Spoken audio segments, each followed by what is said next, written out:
You may have seen the claim, Islam is collapsing. But is that a fact or just a narrative? Islam is the fastest growing religion in the world, especially in the United States. More Americans are studying Islam today, not because of culture, but because of questions. The Quran hasn't changed in over 1,400 years. Its message remains consistent, clear, and preserved. Critics like David Wood raise challenges, but questions don't destroy truth. They test it. Yeah.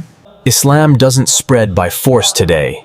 It spreads through conviction, discipline, and purpose.